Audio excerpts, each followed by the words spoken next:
You can't say it, but you know it's true. Good evening, everybody. It is an honor to be here at my last, and perhaps the last, White House Correspondents' Day.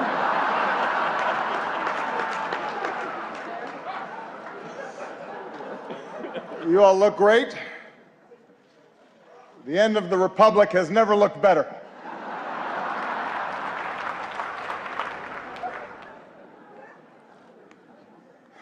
I do apologize. I know I was a little late tonight. I was running on CPT.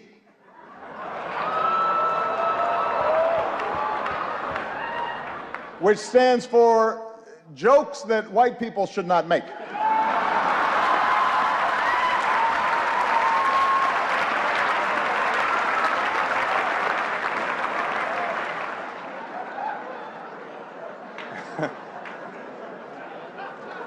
It's a tip for you, Jeff. Anyway, here we are. My 8th and final appearance at this unique event. And I am excited. If this material works well, I'm going to use it at Goldman Sachs next year.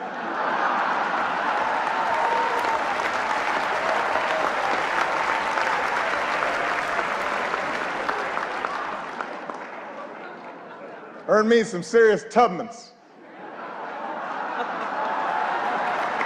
That's right. That's right.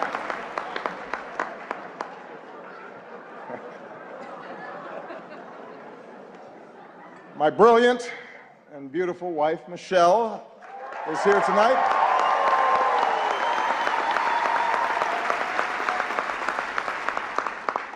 She looks so happy to be here.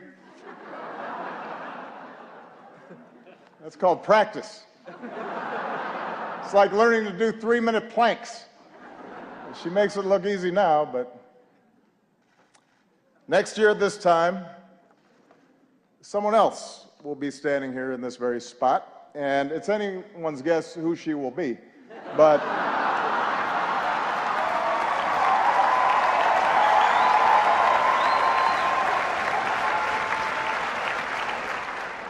standing here, I can't help but be reflective, a little sentimental. 8 years ago, I said it was time to change the tone of our politics. In hindsight, I clearly should have been more specific.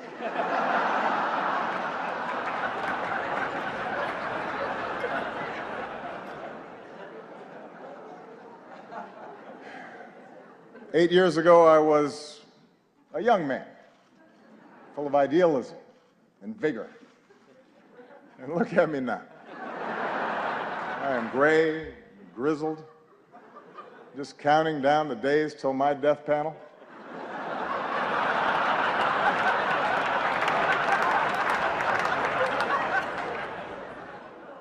Hillary once questioned whether I'd be ready for a 3 a.m. phone call. Now I'm awake anyway because I got to go to the bathroom. I'm up.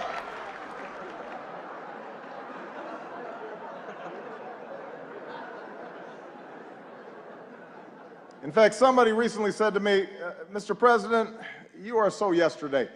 Justin Trudeau has completely replaced you. He's so handsome. He's so charming. He's the future. And I said, Justin, just give it a rest.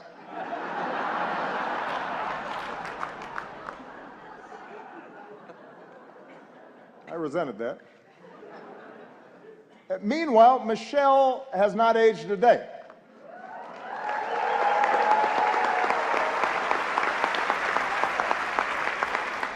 The only way you can date her in photos is by looking at me. Take a look. Here we are in 2008. Here we are a few years later. And this one is from 2 weeks ago.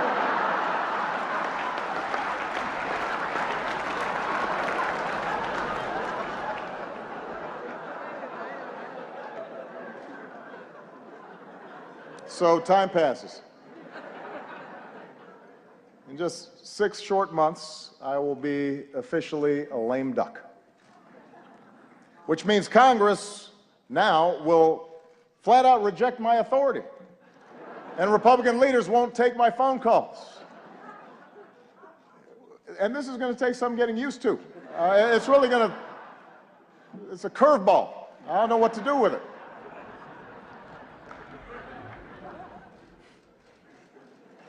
Of course, in fact, 4 months now, congressional Republicans have been saying there are things I cannot do in my final year. Unfortunately, this dinner was not one of them. But on everything else, it's another story. And you know who you are, Republicans. In fact, I think we've got Republican Senators Tim Scott and Cory Gardner. They're in the House, which reminds me, security, bar the doors. Judge Merrick Garland, come on out. We're going to do this right here, right now.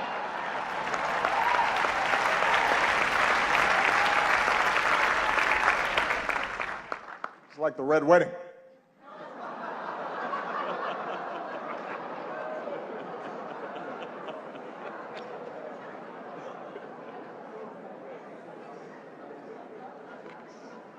But it's not just Congress. Even some foreign leaders, they've been looking ahead, anticipating my departure. Last week, Prince George showed up to our meeting in his bathrobe. That was a slap in the face.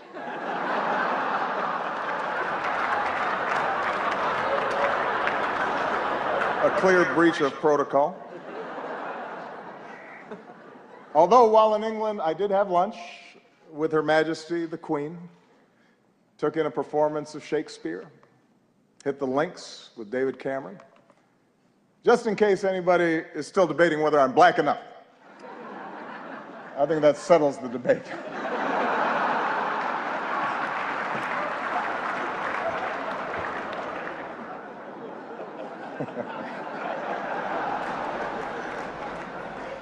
I won't lie. Look, this is a tough transition. It's hard. Key staff are now starting to leave the White House. Even reporters have left me. Savannah Guthrie, she's left the White House press corps to host the Today Show. Norah O'Donnell left the briefing room to host CBS This Morning. Jake Tapper left journalism to join CNN.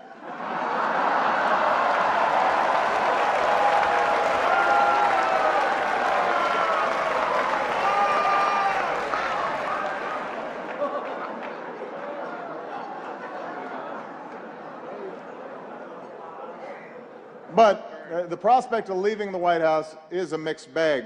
You might have heard that someone jumped the White House fence last week, but I have to give Secret Service credit.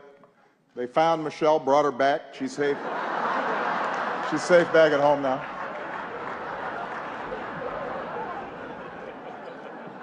It's only 9 more months, baby. Settle down.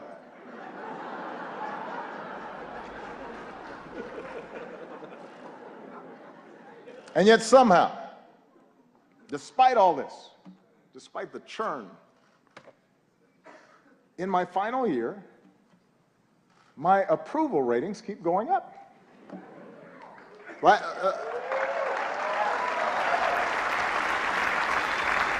The last time I was this high, I was trying to decide on my major.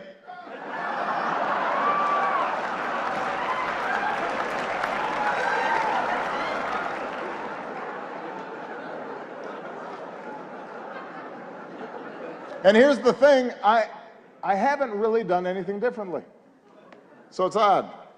Even my aides can't explain the rising poll numbers. What has changed? Nobody can figure it out.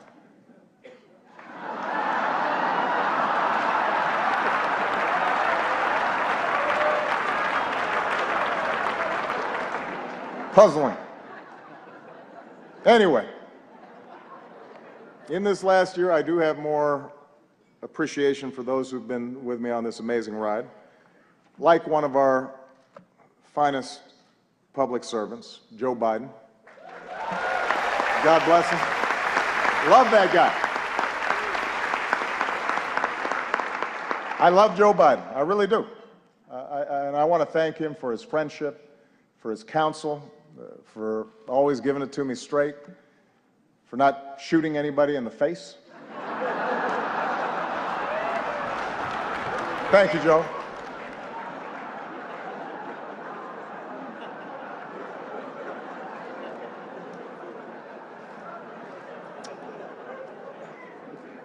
Also, I would be remiss, let's give it up for our host, Larry Wilmore.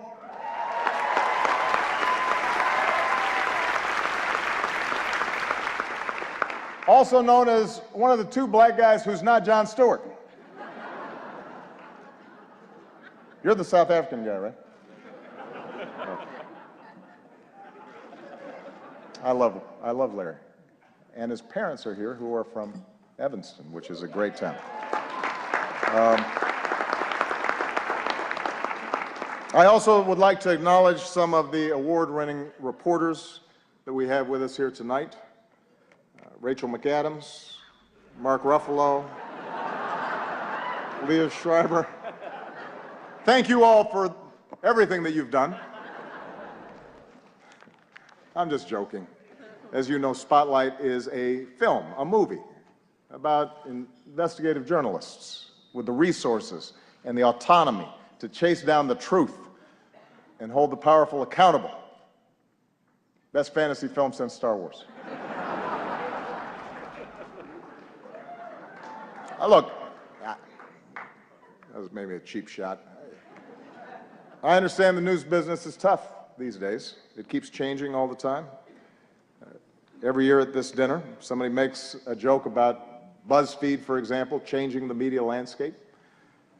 And every year the Washington Post laughs a little bit less hard.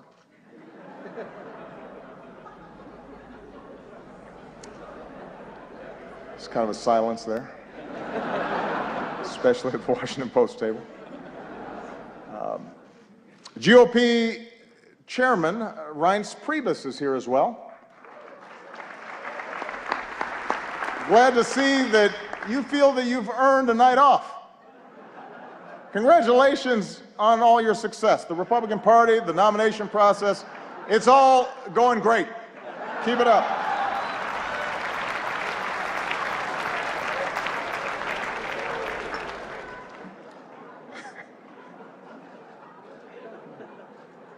Kendall Jenner is also here, and we had a chance to meet her backstage. She seems like a very nice young woman. I'm not exactly sure what she does, but I am told that my Twitter mentions are about to go through the roof.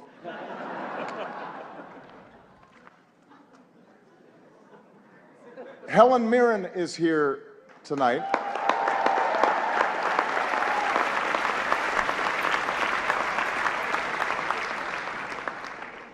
I don't even have a joke here. I just think Helen Mirren is awesome.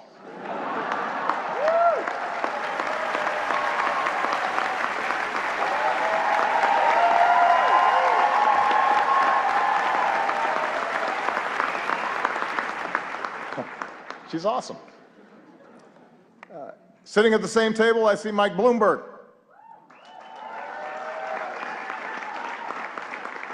Mike, a combative, controversial New York billionaire, is leading the GOP primary, and it is not you. That has to sting a little bit.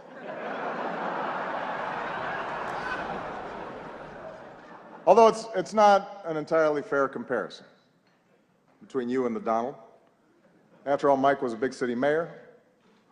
He knows policy in depth, and he's actually worth the amount of money that he says he is.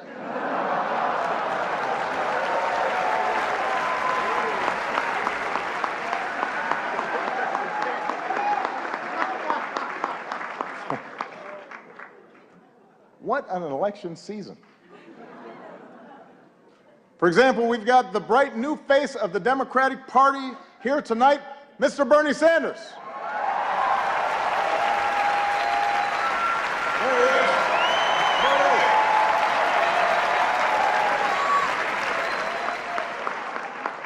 Bernie, you look like $1 million. Or to put it in terms you'll understand, you look like 37,000 donations of $27 each.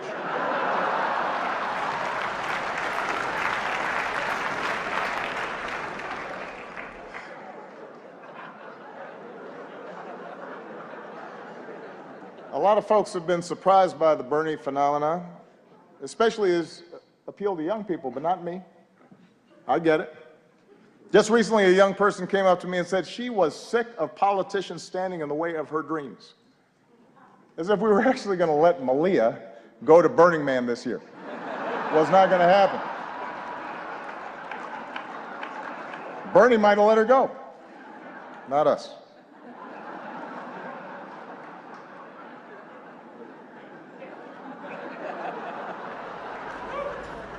I am hurt, though, Bernie, that you've been distancing yourself a little from me. I mean, that's just not something that you do to your comrade.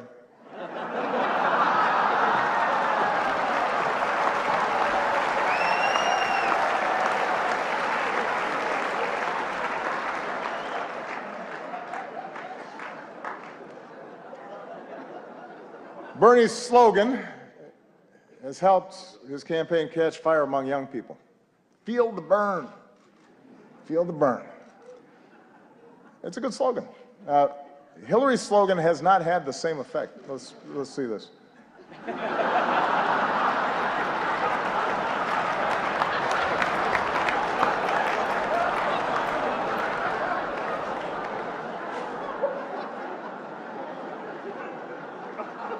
Look, I've said how much I admire Hillary's toughness, her smarts, her policy chops, her experience. You've got to admit it, though. Hillary trying to appeal to young voters is a little bit like your relative who just signed up for Facebook. Yeah. Dear America, did you get my poke? Is it appearing on your wall? I'm not sure I'm using this right. Love, Aunt Hillary.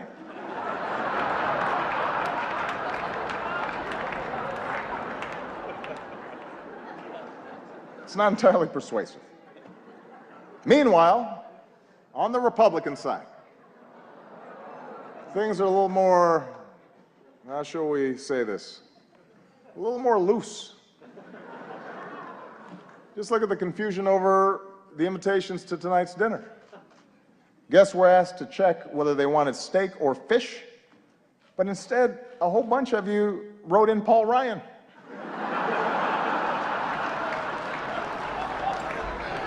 That's not an option, people.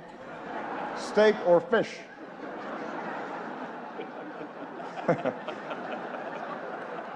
You may not like steak or fish,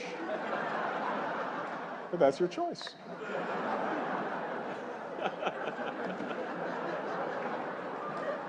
Meanwhile, some candidates aren't polling high enough to qualify for their own joke tonight.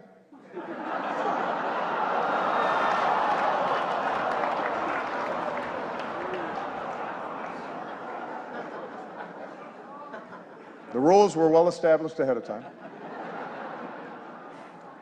And then there's Ted Cruz. Ted had a tough week. He went to Indiana, Hoosier country, stood on a basketball court, and called the hoop a basketball ring.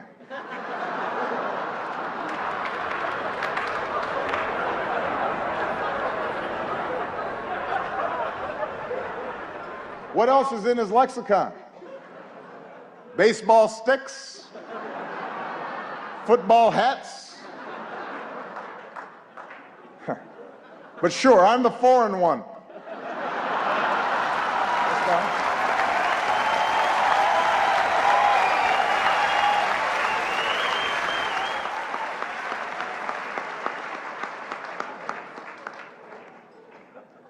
Well, let me conclude tonight on a more serious note. I want to thank the Washington Press Corps. I want to thank Carol for all that you do. You know, the free press is central to our democracy, and nah, I'm just kidding. You know I've got to talk about Trump. Come on.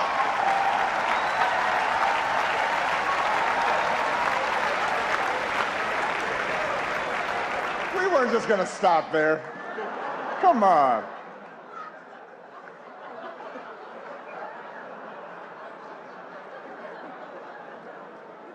Although I am a little hurt that he's not here tonight. We had so much fun the last time. And it is surprising. You've got a room full of reporters, celebrities, cameras, and he says no. Is this dinner too tacky for the Donald? What could he possibly be doing instead? Is he at home eating a Trump steak? Tweeting out insults to Angela Merkel? What's he doing?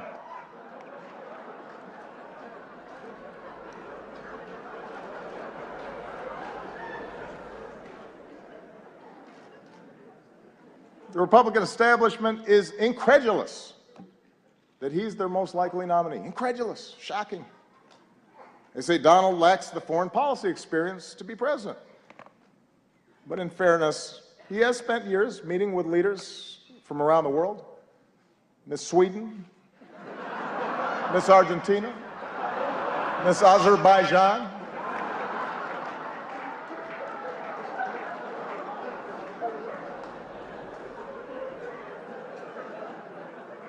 And there's one area where Donald's experience could be invaluable, and that's closing Guantanamo.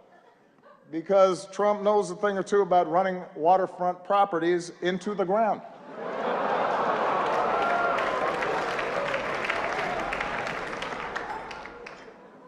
All right, that's probably enough. I mean, I've got more material.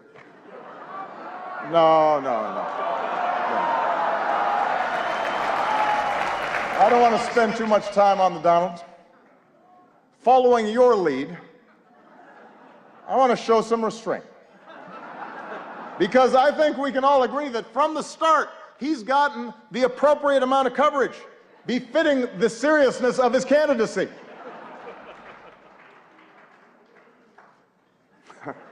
I hope you all are proud of yourselves. The guy wanted to give his hotel business a boost, and now we're praying that Cleveland makes it through July.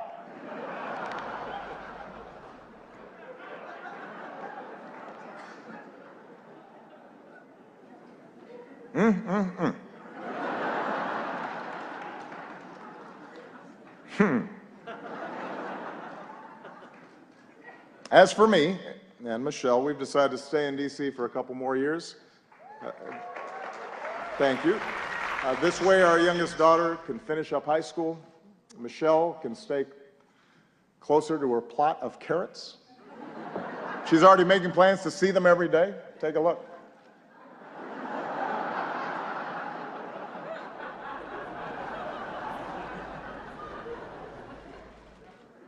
But our decision has actually presented a bit of a dilemma because traditionally presidents don't stick around after they're done. And it's something that I've been brooding about a little bit. Take a look. The Obamas are staying in D.C. for 2 years after the president leaves office. He's about to go from commander-in-chief to couch commander. You, Chuck Todd.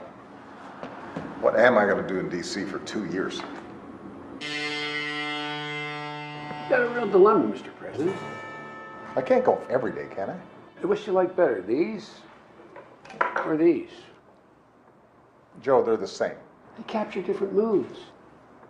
Joe, I need some focus here. Comes in there during aviator time, thinks everything. I'm sorry, what's that? I said, Mr. President, you had to be practical. And look, you can drive again, you're going to need a license. You love sports, why don't you volunteer to work for one of the teams around here?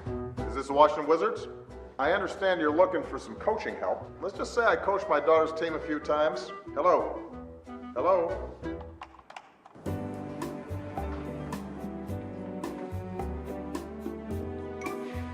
$44. Finally. So I'm going to be in D.C. for a while, and I thought I'd take up driving again. What's the name? Barack Hussein Obama. Yikes. Well, since you don't have a driver's license, you're gonna need a birth certificate. Really? Really. It's real. Is it? It's real. But is it? Oh, Michelle left her phone. Let's see here. Huh. She's got Snapchat. Obamacare is great, and it's really working. Sign up now. Breaking news. Michelle Obama in hot water after posting this video earlier today. Obamacare is great, and it's really working. Sign up now.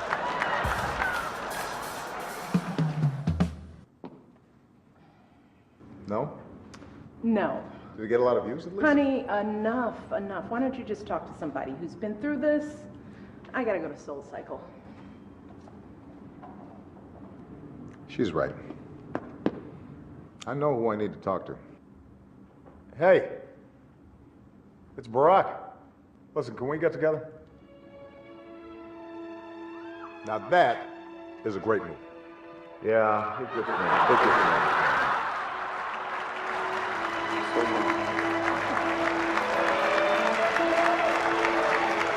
So, you got any advice for me? So now you want my advice? First, stop sending me all these LinkedIn requests. And second, here's the beauty of this whole thing. You've got all the time in the world to figure this out. You can just be you for a while. If you know how to do that again. So I can just be me. And I can wear my mom jeans in peace. I hate these tight jeans. Good. Yesterday, I had a beer at 11:30 in the morning. And you know, McDonald's now serves breakfast all day long. You know, Michelle's going to be at spin class, so she'll never know. Right. Let it go. You know, it won't be long. You'll be able to walk right out of the Oval Office singing zippity-doo-dah, zippity-yay. And you got plenty of time to work on your tan. And you know what? I finally got the grand bargain on a sweet Chevy Tahoe. Look here. Look here. Yeah. You want one? Breaking news, former President Barack Obama on his 347th round of golf for the year, and it's totally great. And Gloria, not a problem for anybody. I can't think of a reason to care, Wolf, and believe me, I've tried. There you go.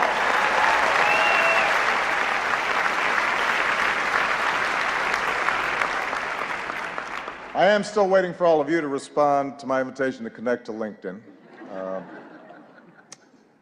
But I know you have jobs to do, which is what really brings us here tonight.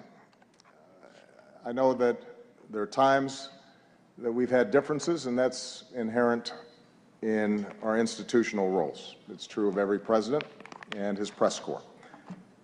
But we've always shared the same goal, to root our public discourse in the truth, to open the doors of this democracy, to do whatever we can to make our country and our world more free and more just.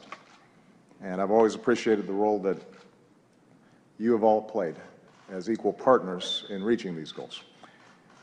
Our free press is why we once again recognize the real journalists who uncover the horrifying scandal and brought some measure of justice for thousands of victims throughout the world. They are here with us tonight. Sasha Pfeiffer, Mike Resendez, Walter Robinson, Matt Carroll, and Bed Brandley Jr. Please give them a big round of applause.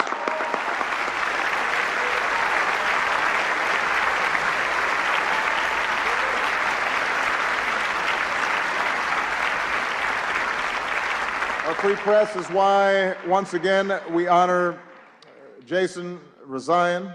As Carol noted, last time this year we spoke of Jason's courage as he endured the isolation of an Iranian prison. This year we see that courage in the flesh, and it's a living testament to the very idea of a free press, and a reminder of the rising level of danger and political intimidation and physical threats faced by reporters overseas. I can make this commitment that as long as I hold this office, my administration will continue to fight for the release of American journalists held against their will, and we will not stop until they see the same freedom as Jason had.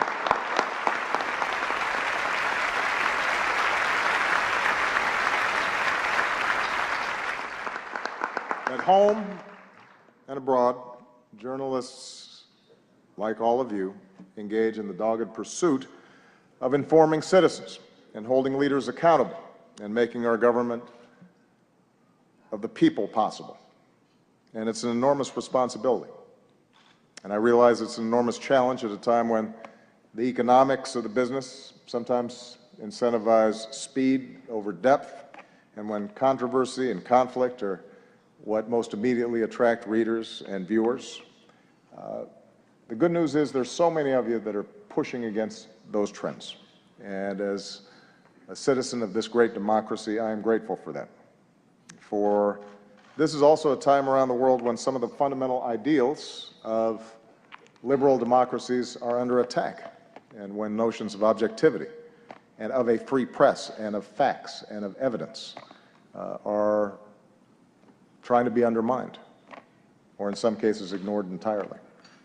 And in such a climate, it's not enough just to give people a megaphone. And that's why your power and your responsibility to dig and to question and to counter distortions and untruths is more important than ever. Taking a stand on behalf of what is true does not require you shedding your objectivity. In fact, it is the essence of good journalism. It affirms the idea that the only way we can build consensus, the only way that we can move forward as a country, the only way we can help the world mend itself is by agreeing on a baseline of facts when it comes to the challenges that confront us all. So this night is a testament to all of you who've devoted your lives to that idea, who push to shine a light on the truth every single day. So I want to close my final White House Correspondents' Dinner by just saying thank you. I'm very proud of what you've done. It has been an honor and a privilege to work side by side with you to strengthen our democracy. And with that, I just have two more words to say. Obama out.